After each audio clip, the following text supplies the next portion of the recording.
warahmatullahi wabarakatuh. Sore, Pak.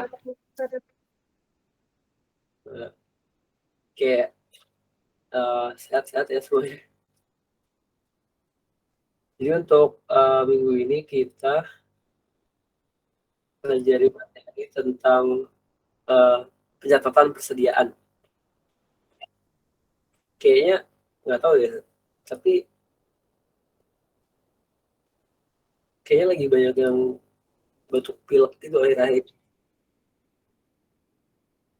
Nggak tahu ya, cuma COVID apa enggak, kita kayak bisa kayak lagi naik juga gitu. Ya saya juga lagi agak batuk pilek juga sih, cuma uh, nggak belum tes juga, tapi kayak nggak terlalu, kalau misalnya COVID, tapi ya kayaknya sekarang gejalanya agak mild gitu loh, nggak terlalu parah lah sepertinya. Ya udah, ini anyway kita mulai aja materinya untuk minggu ini ya.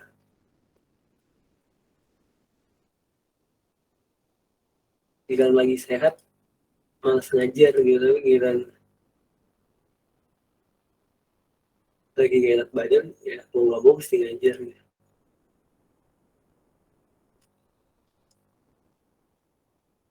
Nah,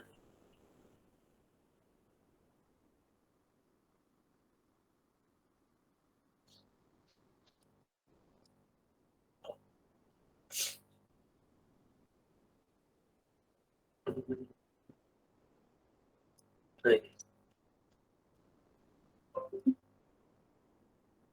kebaca nggak?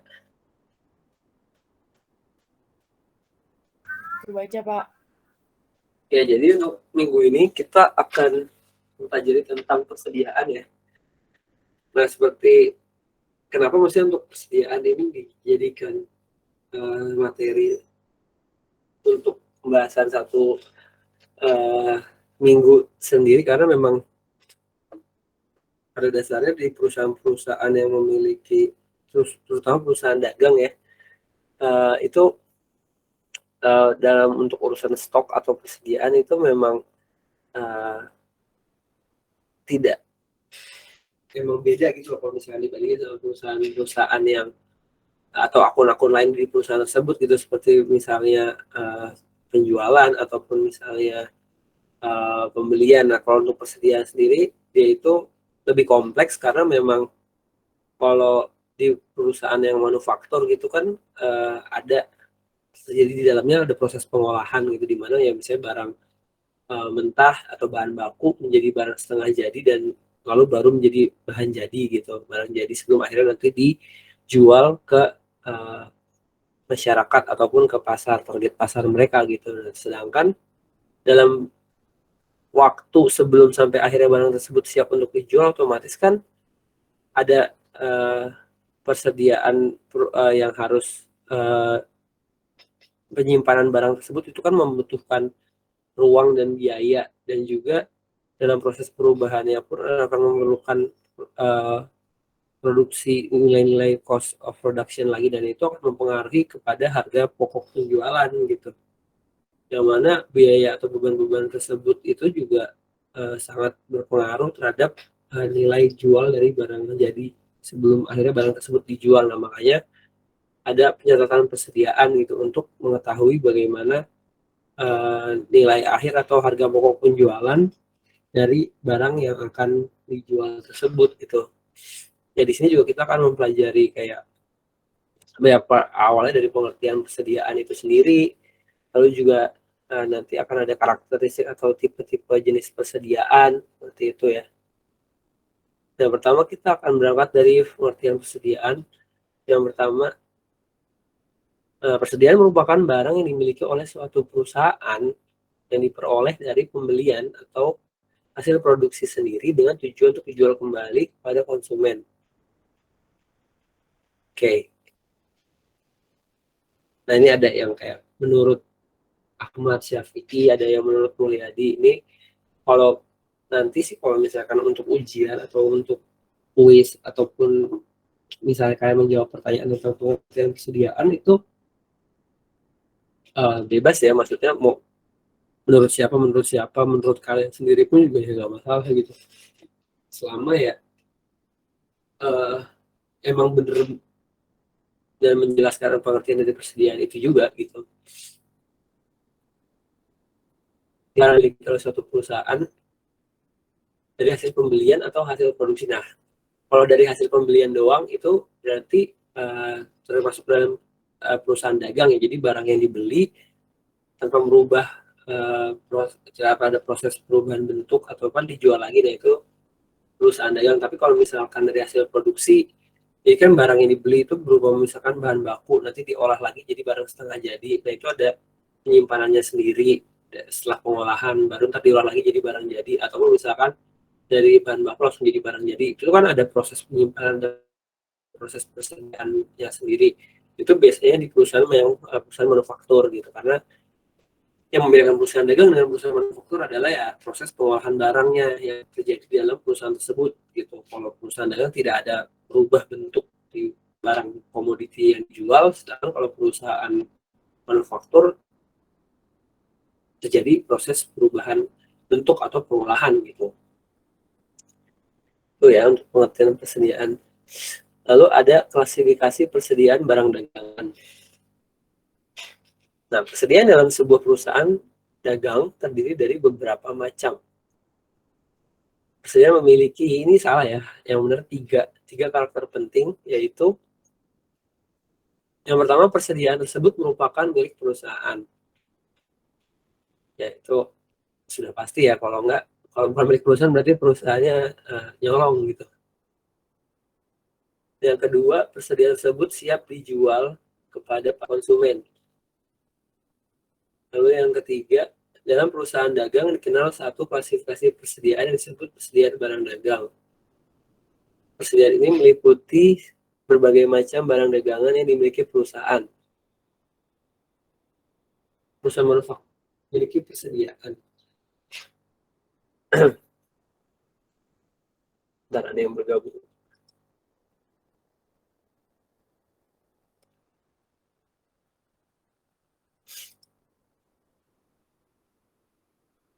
Oke. Nah, tadi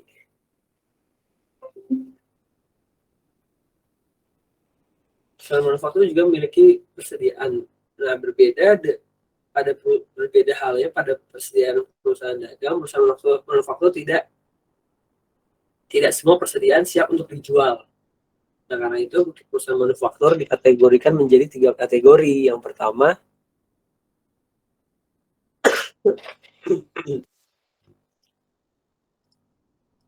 sorry.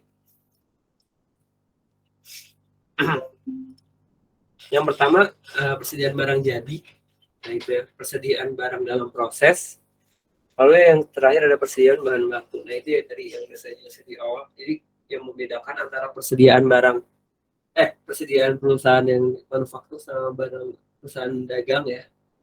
Dia perusahaan manufaktur minimal ada 3 kategori persediaan. Ada persediaan barang jadi, karena ya dipisahin ya, barang jadinya yang udah jadi, terus barang yang dalam proses, dan persediaan bahan bakunya.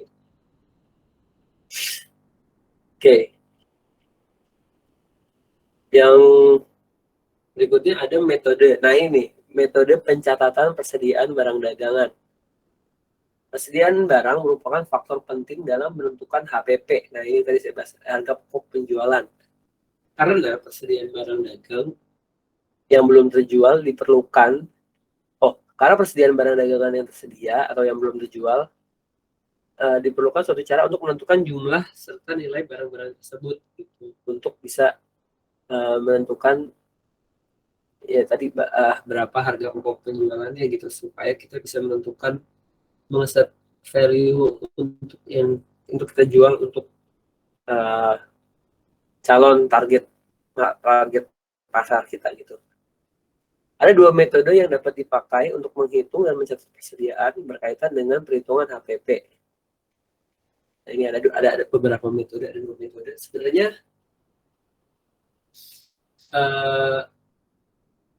metode-metode ini, nah dua metode ini itu metode pencatatan persediaan ini itu nggak cuma untuk perhitungan HPP doang ya, cuma bisa digunakan untuk perhitungan lain, cuma pada segmen maksudnya kayak pencatatan persediaan ini ya untuk ini dulu aja gitu dipelajarinya. Yang pertama ada metode fisik.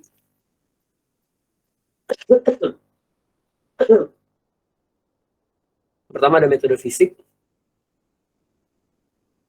Metode fisik atau disebut juga dengan metode periodik merupakan metode pengelolaan persediaan di mana arus keluar masuknya barang tidak dicatat secara terinci, sehingga untuk mengetahui nilai persediaan pada suatu saat tertentu harus melakukan perhitungan barang secara fisik atau stok opnam secara langsung ya di gudang, dan penggunaan metode fisik melakukan perhitungan barang yang tersisa pada akhir periode akuntansi ketika menyusun laporan keuangan.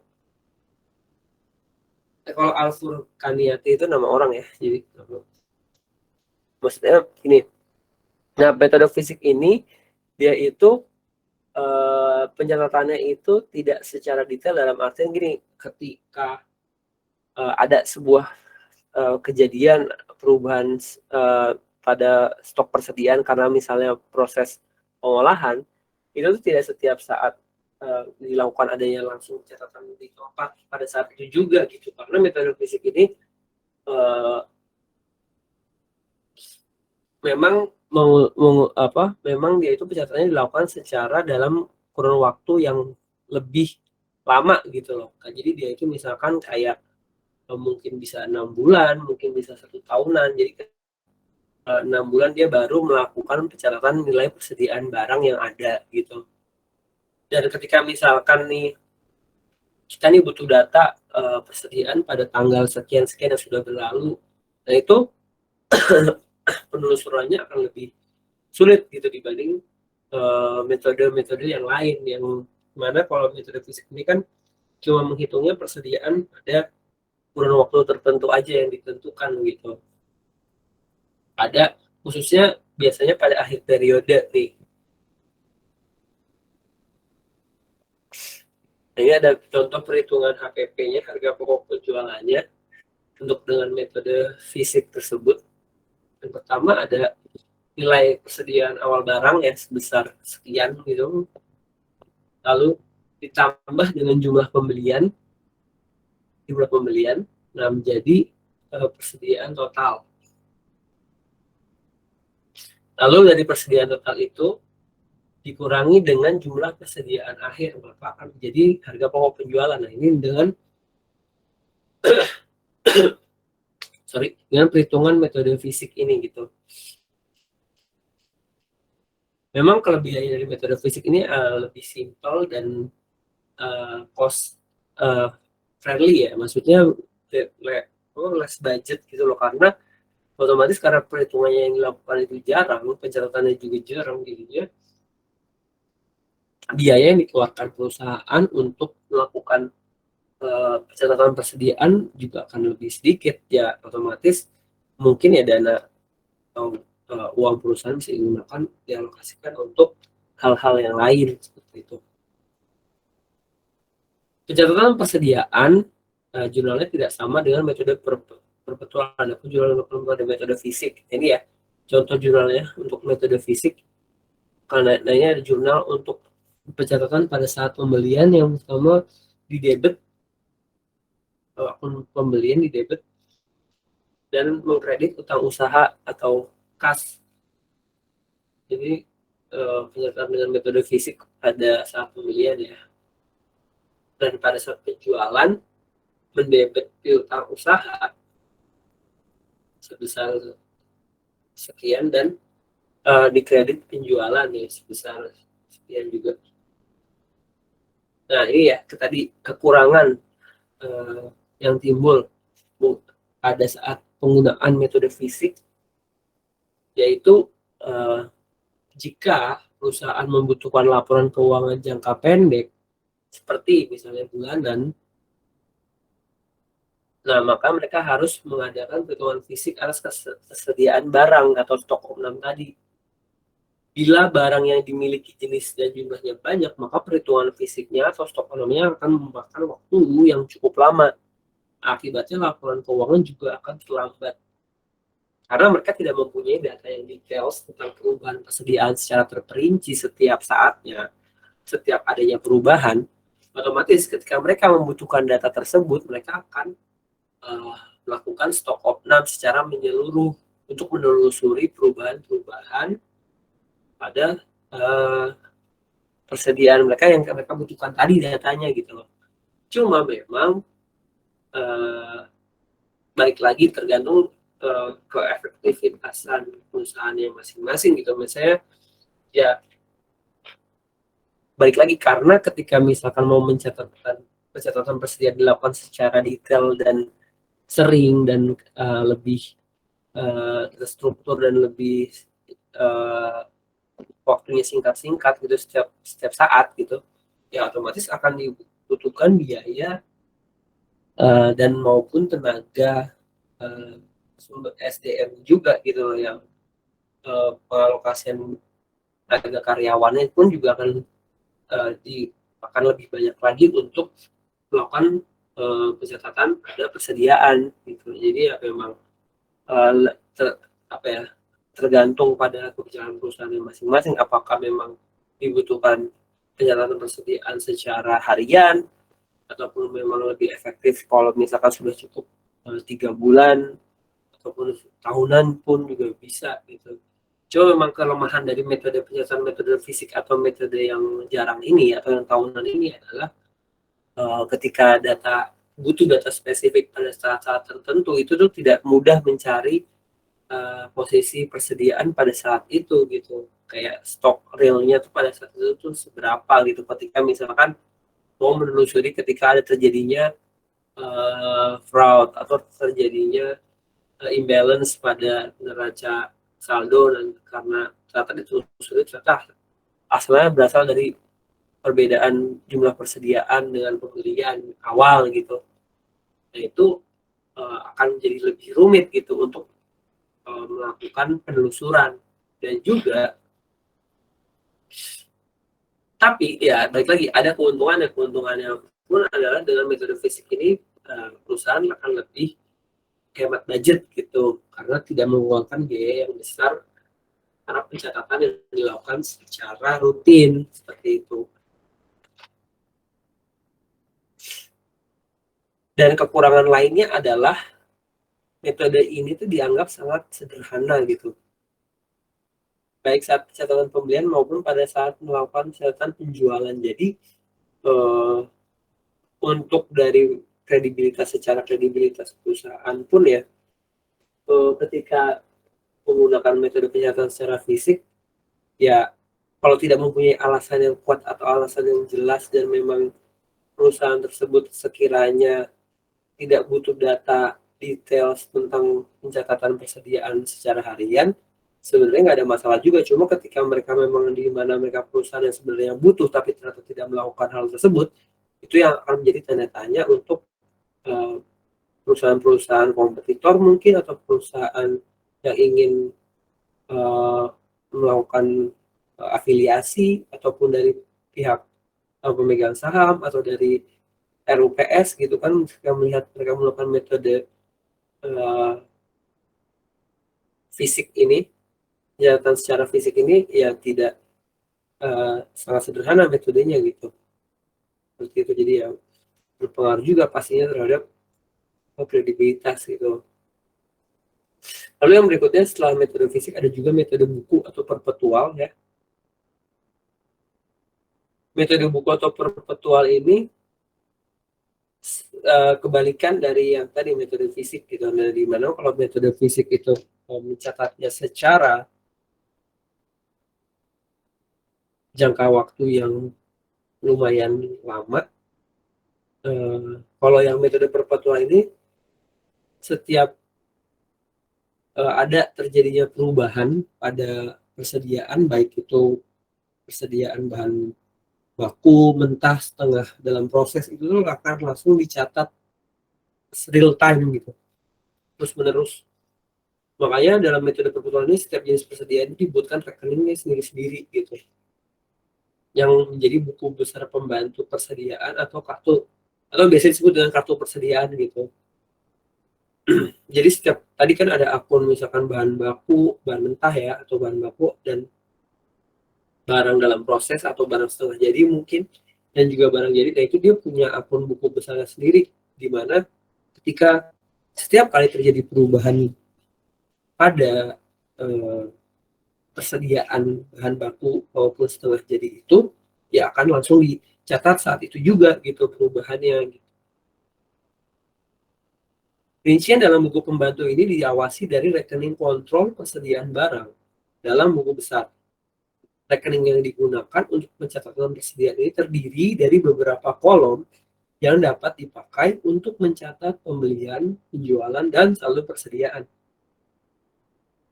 Jadi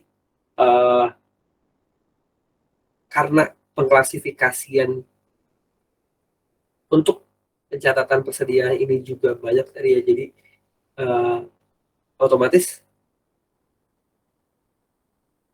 kolom-kolom yang ada dalam buku besar pencatatan ini pun juga banyak. Nanti ada contohnya di bawah, tinggal dilihat ya, ada pembelian, penjualan, saldo persediaan gitu ya. Setiap perubahan dalam persediaan diikuti dengan pencatatan dalam rekening persediaan, sehingga jumlah persediaan sewaktu-waktu dapat diketahui dengan melihat kolom saldo dalam rekening persediaan. Nah ini nih, ini manfaat dari metode perpetual, yang dimana tadi ketika misalnya kita butuh data persediaan pada tanggal sekian-sekian, nah itu kalau misalnya pakai metode fisik, itu akan sulit tuh buat menemukan berapa jumlah persediaan yang ada pada tanggal tersebut. Nah, sedangkan dengan metode perpetualan ini, nah kita akan dengan mudah bisa menemukan jumlah perubahan persediaan. Kita tahu pada tanggal berapa persediaan ini berubah, apa yang terjadi pembelian tahun tanggal sekian, itu semua sudah lengkap record karena metode perpetual atau metode buku ini gitu. Dan ada juga kolom-kolom untuk kuantitas, harga perolehannya juga gitu. Nah, untuk khusus metode perpetual atau metode buku ini, itu di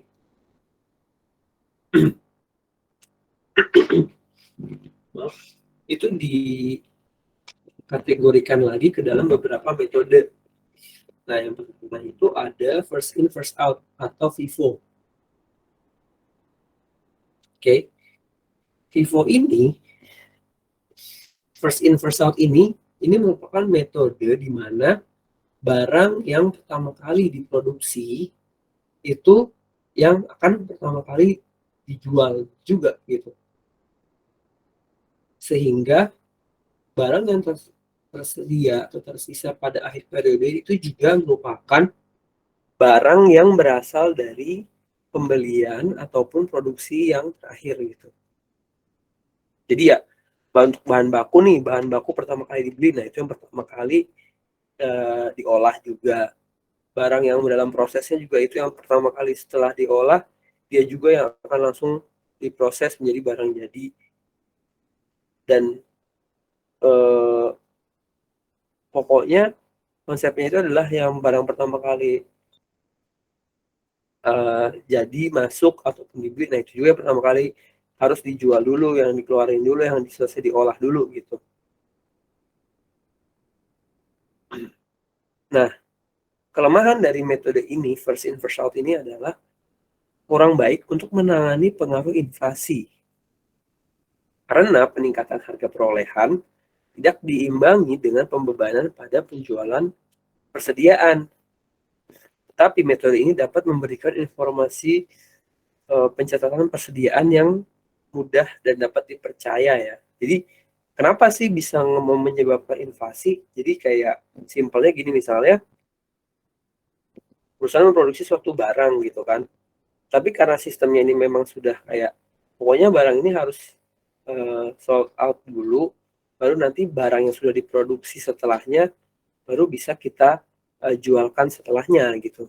Nah, sedangkan ketika misalkan kadang kan fluktuasi pasar atau minat masyarakat, ya banyak faktor yang menentukan di mana sebuah barang itu bisa terjual gitu kan. Nah, sedangkan kan selera masyarakat tuh begitu fluktuatif dan majemuknya gitu. Nah, ketika barang tersebut memang membutuhkan waktu yang cukup lama untuk bisa habis dan terjual, yang mana barang yang berawal diproduksi itu belum belum habis gitu, maka otomatis produksi kan terus berjalan, akan terjadi penumpukan. Nah, di mana ketika terjadinya penumpukan ini, ya untuk barang-barang sejenis ataupun yang berbeda, nah otomatis kan ketika barang-barang yang tertumpuk itu akan tertimbun lah istilahnya di dalam perusahaan. Nah, sehingga supply-nya berkurang. Nah, ketika supply berkurang dan demand bertambah, itu di mana akan terjadi inflasi seperti itu. Logika simpelnya gitu ya. Tetapi karena uh, memang ya kita nggak mungkin lah namanya sebuah perusahaan itu berjalan kalau nggak ada namanya market research gitu kan. Maksudnya sekarang itu market research itu nomor satu gitu. Nggak mungkin lo berani bikin usaha kalau lo nggak research dulu gitu. Kalau apalagi yang multi billion atau multi million company itulah kan, mereka punya namanya market research. Nah, market research itu ya berfungsi untuk bisa mengetahui prediksi atau perkiraan barang mereka tuh udah akan habis dalam waktu berapa lama gitu, dan itu biasanya tepat gitu loh, karena selera pasar itu bukannya bisa dikontrol tapi bisa diprediksi. Itulah kegunaan dari market researcher gitu, yang memang sudah banyak juga company-company yang mengolah data-data real time gitu tentang selera masyarakat, selera konsumsi, yang dijual lagi ke perusahaan-perusahaan dengan komoditi yang setipe gitu. Nah, itu yang membuat Vivo ini sebenarnya menjadi favorable untuk perusahaan-perusahaan di zaman sekarang gitu. Kalau zaman dulu mungkin kan yang mempunyai data atau market research itu tidak banyak ya. Maksudnya zaman dulu tuh orang nggak ada gitu perusahaan-perusahaan market research kayak sekarang yang menjamur gitu kan, yang jualin data data selera konsumen gitu-gitu. Di situ makanya perusahaan banyak yang menggunakan LIFO gitu. Nah, ntar kita pelajarin ya LIFO ini apa. Cuma karena dulu itu belum ada banyak market researcher, jadinya orang bela-belain bayar mahal menggunakan LIFO supaya dengan harapan ya dapat maximize profit. Tapi karena sekarang ada perusahaan market research, jadi orang-orang ya udah pakai Vivo aja, biayanya lebih murah, pencatatannya juga. Maksudnya gini, biaya lebih murah asumsinya adalah kita bayar market research nggak bakal setinggi uh, cost yang dikeluarin ketika kita melakukan stok opnam gitu. Karena ketika melakukan stok opnam, biayanya jauh lebih tinggi, probably ya. Asumsinya melakukan stok opnam tuh lebih tinggi biaya dibanding membayar market researcher. Ketika ya market researcher pun ada internal, bisa juga dari internal, bisa juga eksternal gitu.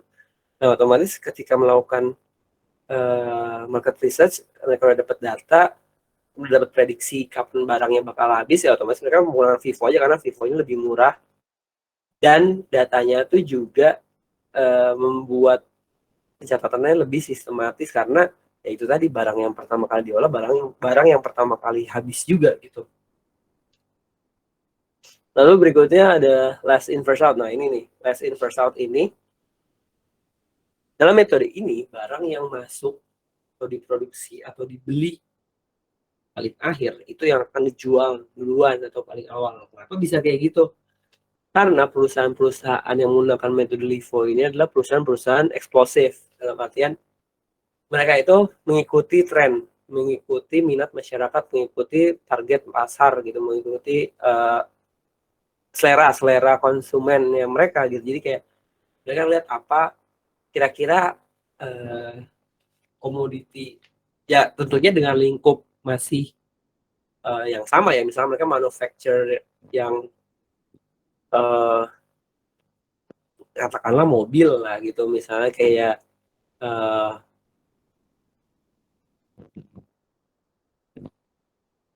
kayak perusahaan manufaktur misalnya kayak otomotif ya gitu ya, misalnya kayak ya udah misalnya kayak Hyundai gitu, Hyundai gitu.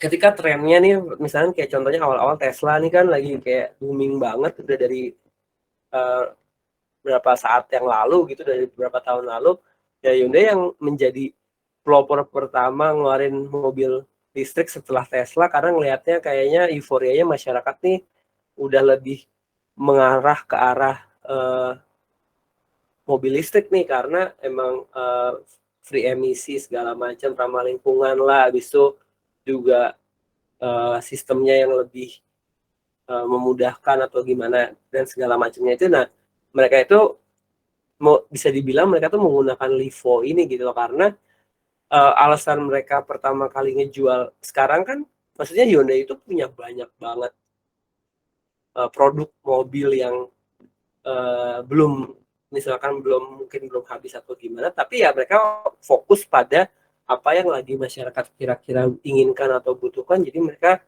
uh, tidak menunggu sampai yang sebelumnya, seri sebelumnya itu mungkin bahkan sampai habis atau gimana, tapi mereka udah langsung fokus ke hal baru yang uh, apa yang masyarakat inginkan atau yang masyarakat pasar lagi kayak demand gitu.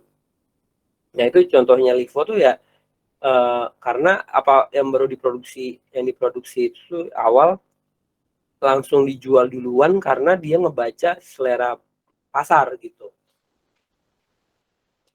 Jadi tidak perlu menunggu dari, kalau kayak Vivo ini kan ya ketika udah stick to the plan, uh, gini orang kan dalam perusahaan itu membuat suatu ramalan ya, forecast gitu. Ketika mereka mau produksi barang untuk misalkan setahun ke depan, tapi kan mereka tidak bisa, bukan peramal sesungguhnya yang bisa tahu selera masyarakat di tahun depan, tahun 2 tahun ke depan tuh seperti gimana berubahnya. Nah ketika perubahan itu unexpectedly happen, nah itu momen dimana uh, perusahaan-perusahaan yang menggunakan less in first out ini yang melakukan inovasinya dia gitu loh, untuk bisa mendapatkan maximizing profitnya itu, karena perkiraan mereka adalah dengan melakukan atau dengan memproduksi barang yang memang demand-nya bakalan tinggi, menyuplai barang yang demand-nya akan tinggi, nah itu mereka akan dapat keuntungan paling prima di situ gitu, tanpa harus menunggu barang yang awal diproduksi itu habis dulu gitu. Nah itu untuk Livo gitu ya contohnya gitu. Jadi Livo ini barang yang pertama kali dibeli, persediaan ya, atau pertama kali diolah, ulangi, barang yang terakhir dibeli atau terakhir diolah itu yang pertama kali langsung dijual. Jadi pada saat yang itu gitu. Jadi kayak misalkan tidak harus nunggu barang yang awal itu habis dulu atau gimana. Pokoknya mereka tuh, atau bahkan banyak juga perusahaan-perusahaan yang memang mereka tidak melakukan produksi massal secara berkelanjutan, tapi mereka hanya memproduksi ketika jadi sistemnya kayak eksplosif itu loh. Jadi kayak ketika melihat selera pasar yang sudah bergerak ke arah yang sudah bisa diprediksi dalam kurun waktu tertentu, ya udah mereka akan langsung produksi dan akan langsung dijual pada saat itu juga gitu. Nah lalu berikutnya ada tadi ya metode, dalam dalam metode buku tadi atau perpetual tadi ada Vivo, ada Livo, dan oh ya sebelum kita ke rata-rata bergerak,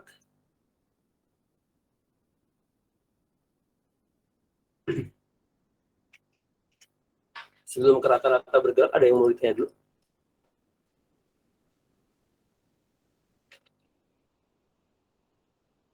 Nah, ada kayak semacam kekurangan ya, kelebihan dan kekurangan dari Vivo dan Livo itu sendiri gitu.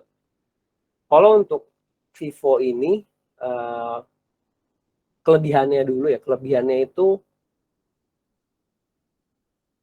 untuk Vivo karena dia awalnya itu barang yang pertama kali dibeli itu yang harus dijual juga, otomatis dia kan pencatatannya itu akan rapi sesuai dengan timeline yang teratur gitu. Nah, otomatis pencatatan barangnya itu dengan posisi keuangan yang real pada perusahaan itu akan sesuai banget dengan stok yang ada di gudang. Jadi kayak uh, kita bisa mengetahui posisi keuangan secara real itu dengan stok yang ada di gudang, dengan posisi keuangan, dengan hasil penjualannya itu lebih mudah dengan metode FIFO gitu. Dan otomatis FIFO akan menghasilkan harga pokok penjualan yang relatif rendah dengan penghasilan laba kotor yang lebih tinggi, karena FIFO tadi ini otomatis akan lebih murah untuk melakukan pencatatan secara FIFO, karena dia ya tadi yang kayak udah saya bilang, dia tidak perlu market research gitu, sehingga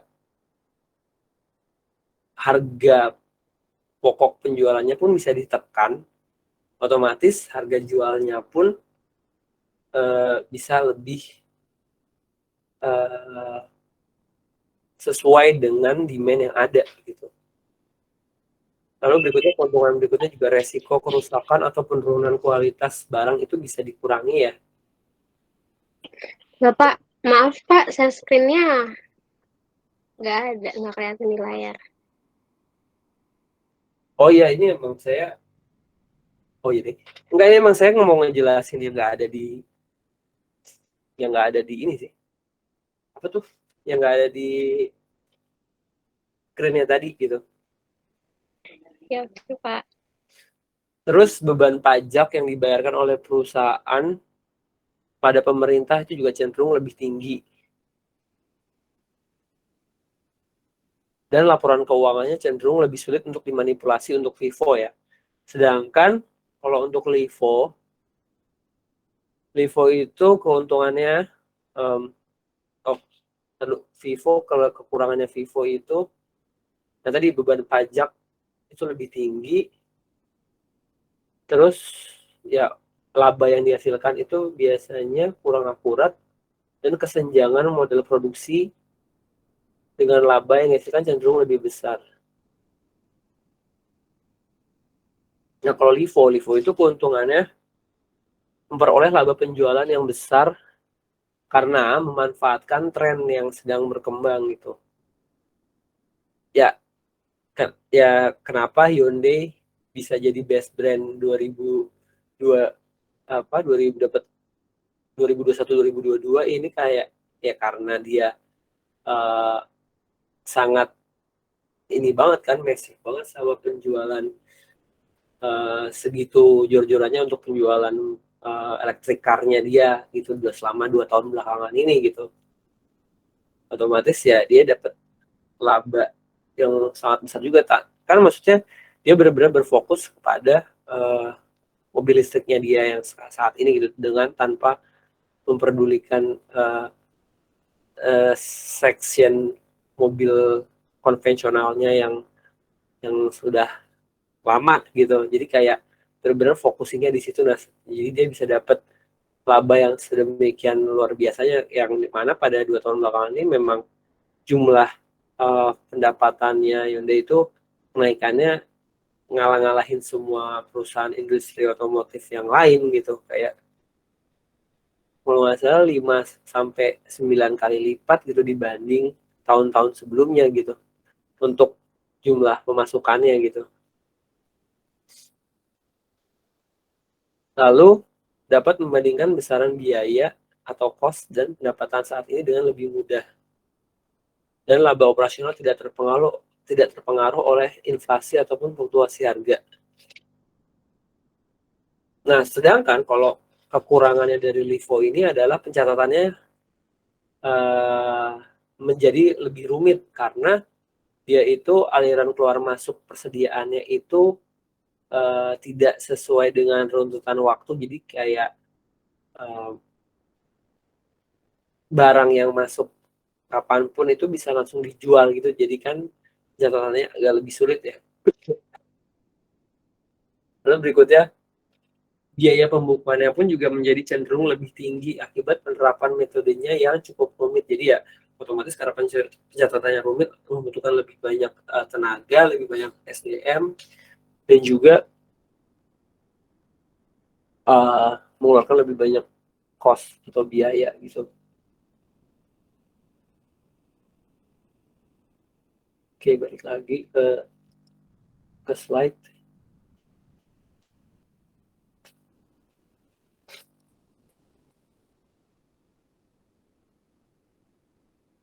Hmm,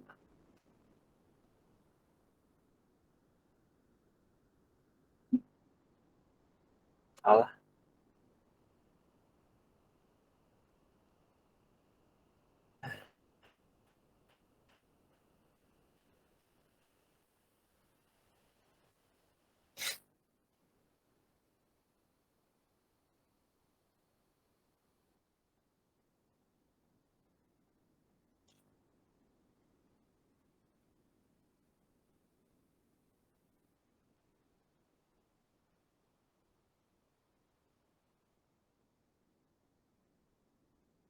Nah ini ya, setelah metode Vivo dan Livo ini, kita berlanjut ke metode yang rata-rata bergerak. Nah dalam metode ini, barang yang dikeluarkan atau dijual, ataupun barang-barang yang tersisa dinilai berdasarkan harga rata-rata bergerak. Sehingga barang yang tersisa pada akhir periode merupakan barang yang memiliki nilai rata-rata. Rata-rata bergerak itu kayak lebih kayak campuran dari metode buku dengan metode fisik gitu. Jadi yang tadi kan ada fisik, ada perpetual atau buku kan. Nah itu tuh dia tuh kayak kombinasi antara kedua metode tersebut dalam melakukan pencatatan gitu. Manfaatnya yaitu mempermudah untuk melakukan kontrol barang dagangan yang ada di gudang.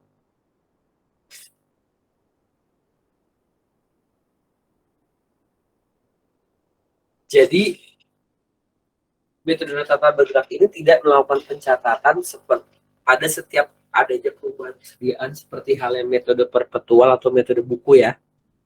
Sedangkan dia itu melihat siklus atau ritme dari perubahan atau ketika terjadinya proses produksi ada perusahaan gitu.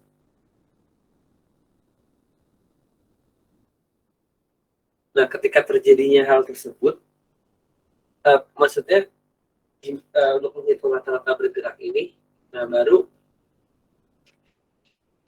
bentar. Jadinya lebih efisien gitu sih, karena dia memang melakukannya itu membaca siklus atau pola, tapi juga tidak seperti metode fisik yang mencatatnya itu sangat-sangat hampir nggak pernah gitu, jadi cuma kayak tahunan ataupun setengah tahun gitu yang sejarah itu. Nah dia itu melakukan pencatatan mungkin lebih sering daripada metode fisik, tapi juga tidak sesering yang buku atau perpetual gitu.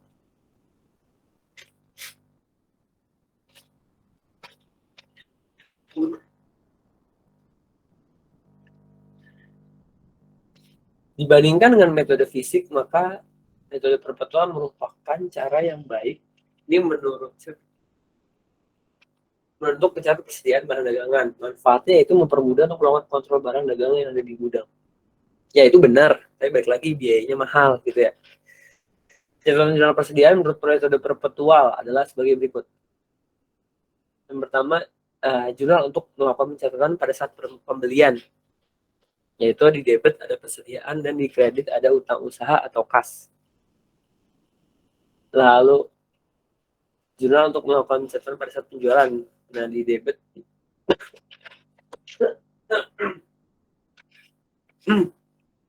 di debit ada di utang usaha atau kas, lalu di kredit ada penjualan.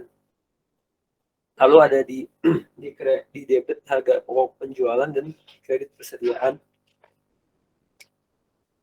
Ini untuk penjurnalan metode perpetual ya. Jadi walaupun tadi metode rata-rata bergerak, nah ini udah ngomongin contoh pada saat metode perpetual penjurnalannya ya. Nah, untuk memudahkan pemantauan terhadap persediaan, pada metode perpetual digunakan kartu persediaan. Nah, ini tadi yang udah sempat dibahas di awal, yaitu ada contoh kartu persediaan gitu. Kartu persediaan untuk pencatatan untuk metode perpetual, karena kan metode perpetual itu tiap kali misalnya ada perubahan pada persediaan yang langsung dicatat gitu. Misalnya ya tanggal, ada misalnya ada pembelian gitu kan, ada kolom pembelian, ada kolom pemakaian, dan ada sisa gitu.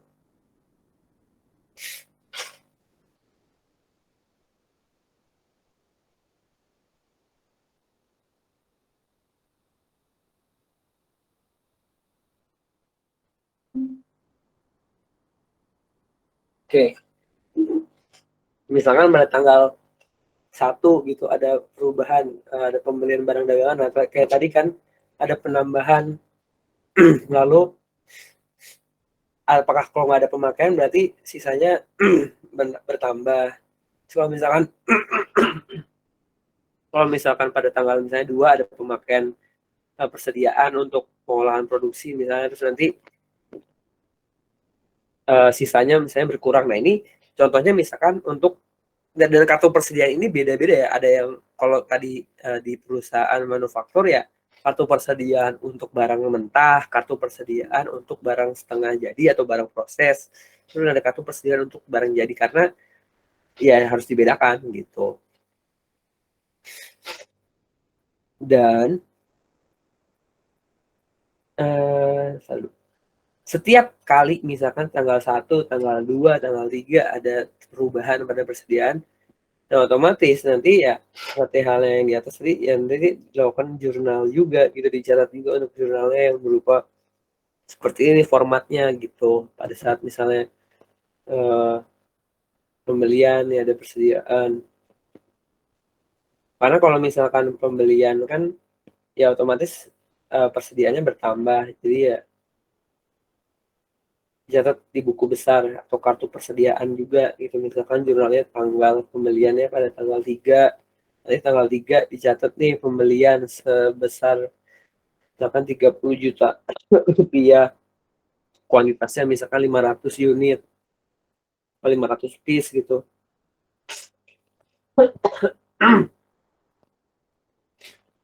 Sorry ya, saya lagi nggak tahu, sakit mungkin, lagi tidak sehat lah pokoknya. Semoga kalian sehat-sehat, sehat ya, jangan jangan sakit. Emang ya sakit boleh tapi jangan selamanya gitu. Terus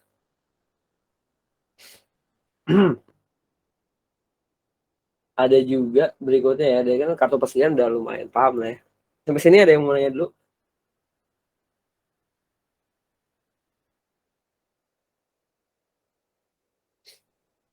Oke, lanjut ya berarti.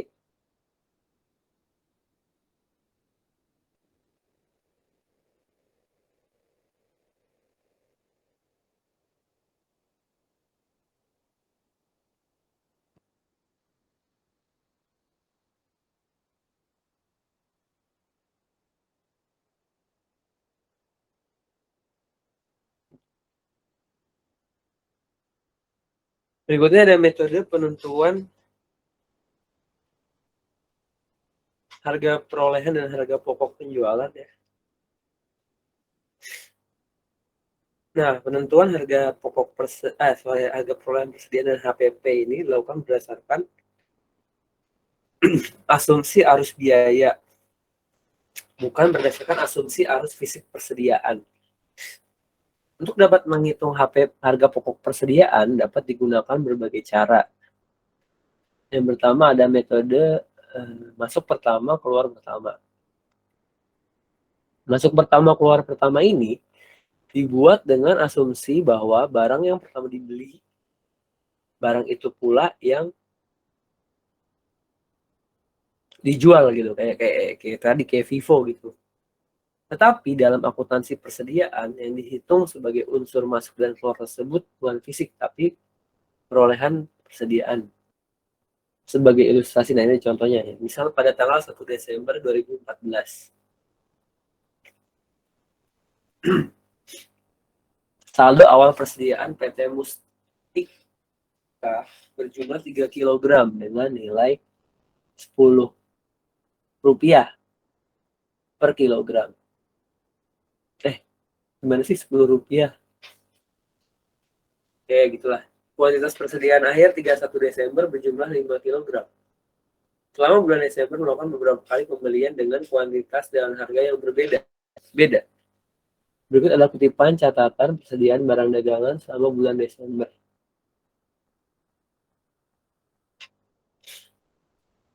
Oke.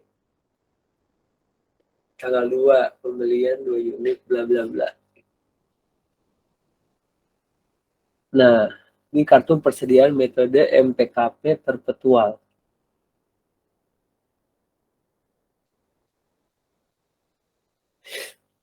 Tanggal 2 tadi kan 2 unit. Harga unitnya per unitnya tadi 10.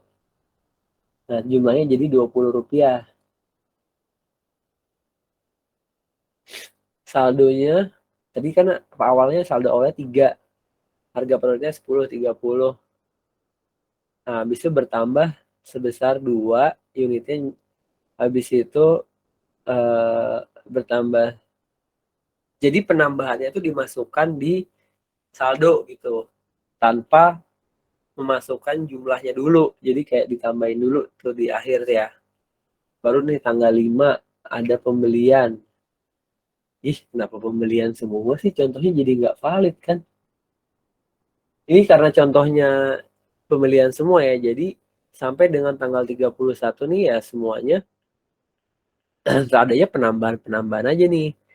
Dari tanggal ya 5, 9, sekian, sekian. Penambahan, penambahan, penambahan.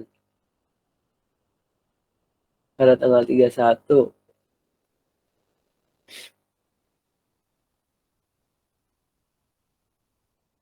harga per unit.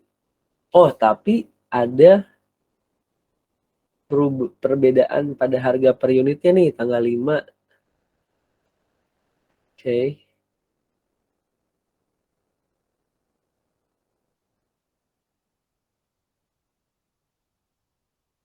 Unitnya terakhir 5. Jadi yang diakumulasikan itu adalah pada tanggal 31 saja.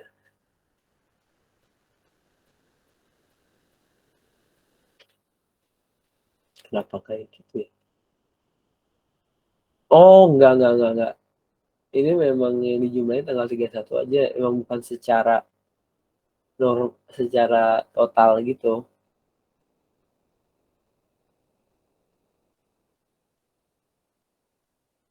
Oke, yang berikutnya masuk terakhir keluar pertama. Metode ini merupakan kebalikan dari metode yang masuk pertama keluar pertama. Dengan metode ini nilai persediaan akhir diambil dari harga barang yang lebih dulu. Oh iya, ya. Kalau yang tadi itu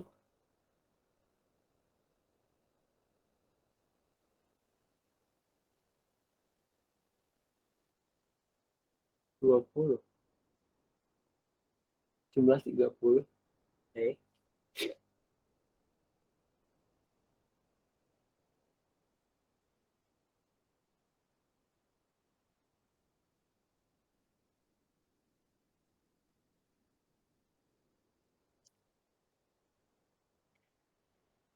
Nah, lanjut dulu. Metode ini merupakan kebalikan dari metode MPKP. Dalam metode ini nilai persediaan akhir diambil dari harga barang yang lebih dulu dibeli.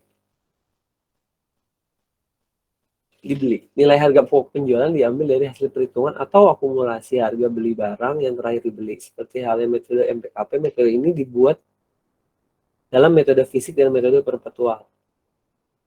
Nah ini ya contohnya. Masih sama ya kayak pakai yang tadi.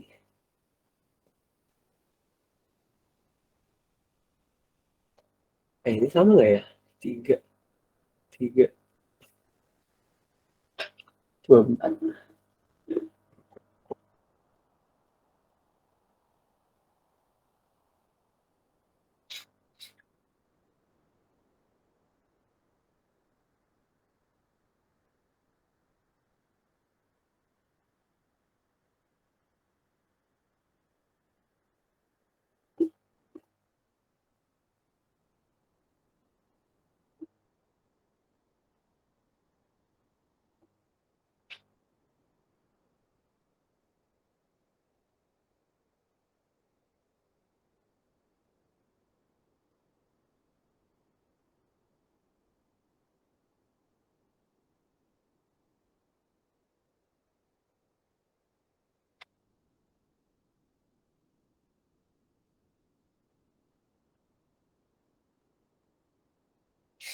Oke.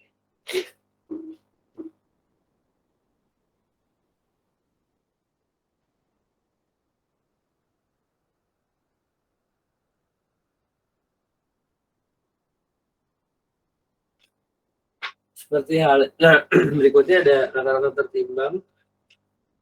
Seperti halnya penggunaan dua metode di atas, rata-rata juga dapat dilakukan dalam bedakan dalam metode fisik dengan perpetual.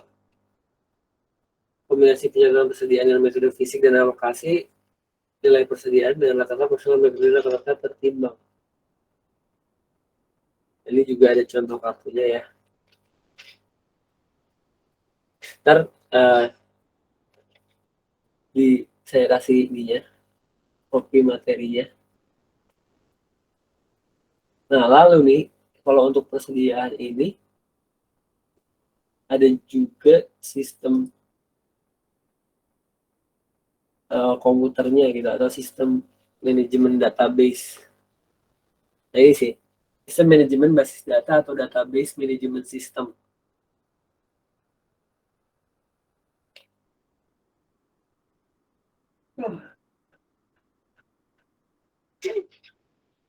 Pengelolaan basis data secara fisik tidak dilakukan oleh pemakai atau user secara langsung, tapi ditangani oleh sebuah software, sebuah ya sistem software yang disebut DBMS atau Database Management System, yang akan menentukan bagaimana data di organisasi disimpan, diubah, dan diambil kembali. Dia juga menerapkan mekanisme pengamanan data, pemakaian data secara bersama, pemaksaan keakuratan atau konsistensi data. Nah, ini kalau software yang digunakan ya untuk database management system ada DBase, ada Foxbase, Firebase, Microsoft Access, Borland Paradox, Borland Interbase, MS SQL Server, ada Oracle Database, IBM, DB2, Informix, Sybase, MySQL, PostgreSQL. Nah yang ini nih Entity Relationship Diagram atau ERD ya. ERD ini ya untuk mendokumentasikan data perusahaan dengan mengidentifikasi jenis entitas dan hubungannya. ERD merupakan suatu model jaringan yang menggunakan susunan data yang disimpan pada sistem secara abstrak. Struktur logis dapat ditunjukkan secara grafis dengan diagram ER yang dibentuk. Nah, ini jadi kayak untuk menggambarkan ini dalam hubungannya ya perusahaan menjelaskan alur dari pengolahan atau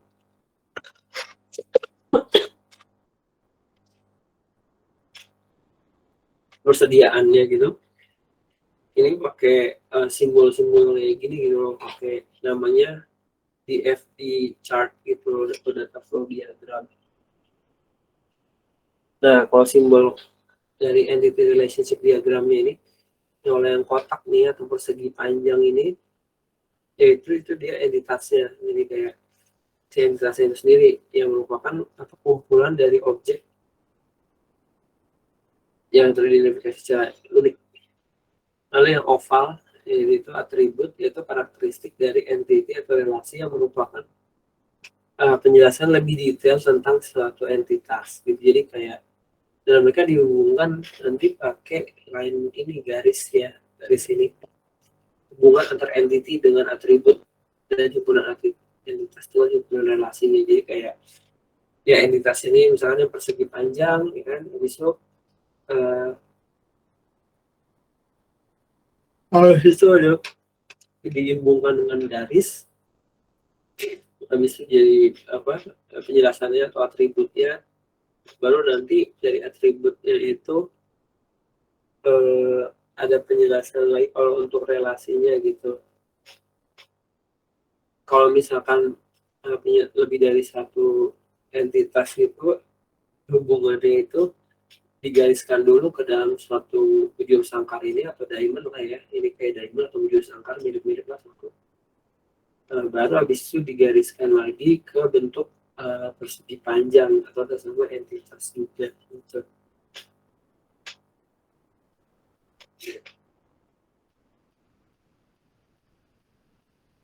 Nah ini ya, RT terbagi atas 3 komponen ya. Yang pertama ada entitas, menunjukkan objek-objek dasar yang terkait dalam sistem. Objek dasar ini bisa berupa orang, benda, ataupun keterangan yang perlu disimpan dalam database. Dan untuk penggambaran entitas dilakukan dengan mengikuti aturan-aturan. Yang tadi ya, entitas itu simbolnya yang persegi panjang. Nama entitas merupakan kata benda tunggal. Nama entitas sebisa mungkin menggunakan nama yang mudah dipahami dan menyatakan maknanya dengan jelas. Atribut. Atribut juga disebut sebagai properti, yaitu keterangan-keterangan yang terkait pada sebuah entitas itu disimpan sebagai database. Nah, atribut ini disimbolkan dengan elips ya bentuknya. Nama atribut merupakan kata benda tunggal. Nama atribut dapat mungkin menggunakan nama yang mudah dipahami dan dapat menyatakan maknanya dengan jelas.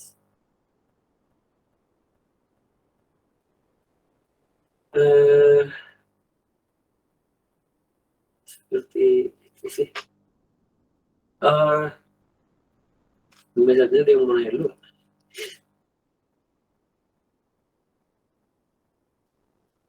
Kayak apa namanya?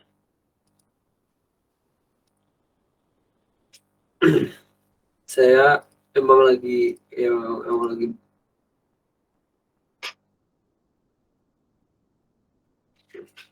anjir.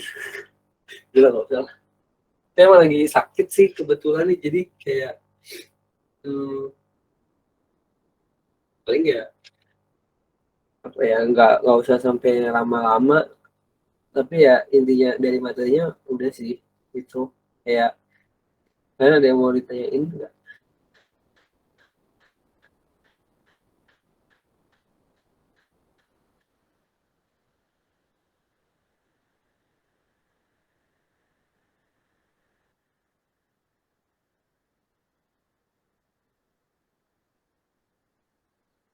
Sepertinya tidak ada, Pak.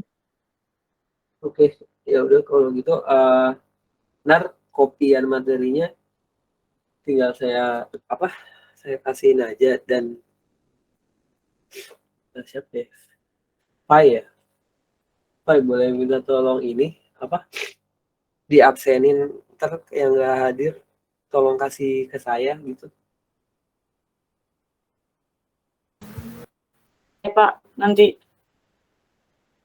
ya, ntar kasih aja di WA ya yang tidak hadir.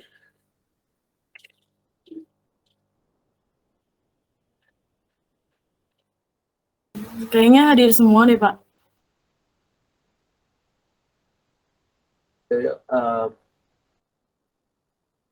Kalau nggak saya minta tolong screenshot dulu deh, saya minta tolong screenshot jadi pesertanya ya.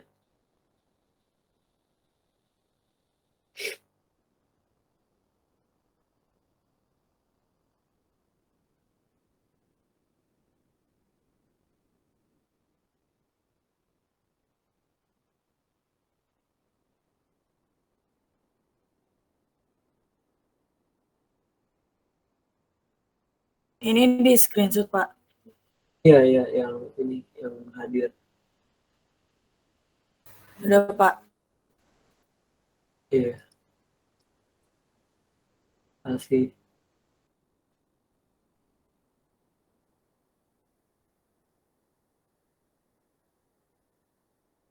Ya udah sih paling itu aja ya buat cuman hari ini. Terima kasih ya semuanya yang sudah hadir.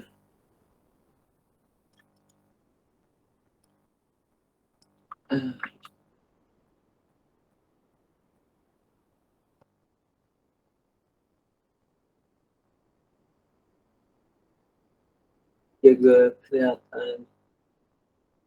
Terima kasih semuanya. Selamat sore. Assalamualaikum warahmatullahi wabarakatuh. Waalaikumsalam warahmatullahi wabarakatuh. Sama ya, Pak. Terima kasih.